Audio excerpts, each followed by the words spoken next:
بسم اللہ الرحمن الرحیم۔ خالد بن زید فرماتے ہیں کہ میں تیر انداز آدمی تھا۔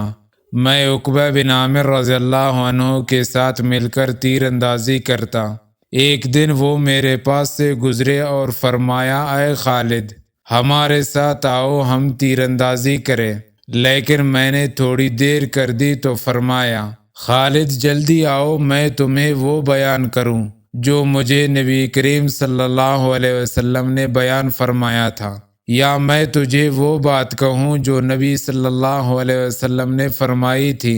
رسول اللہ صلی اللہ علیہ وسلم نے فرمایا، ایک تیر کی وجہ سے 3 اشخاص جنت میں داخل ہوں گے۔ پہلا، تیر بنانے والا جو ثواب کی نیت رکھتا ہو۔ دوسرا، تیر چلانے والا۔ تیسرا، تیر انداز کو تیر پکڑانے والا۔ آپ صلی اللہ علیہ وسلم نے فرمایا، تیر اندازی کرو، گھڑ سواری کرو، گھڑ سواری کی نسبت تیر اندازی مجھے زیادہ پسند ہے۔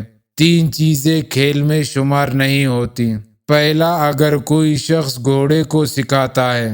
دوسرا، اپنی بیوی سے چھیڑ چھاڑ کرتا ہے۔ تیسرا، اپنے تیر کمان سے تیر اندازی کرتا ہے۔ جس نے تیر اندازی سیکھی پھر اس کو چھوڑ دیا تو اس نے نعمت کی ناشکری کی۔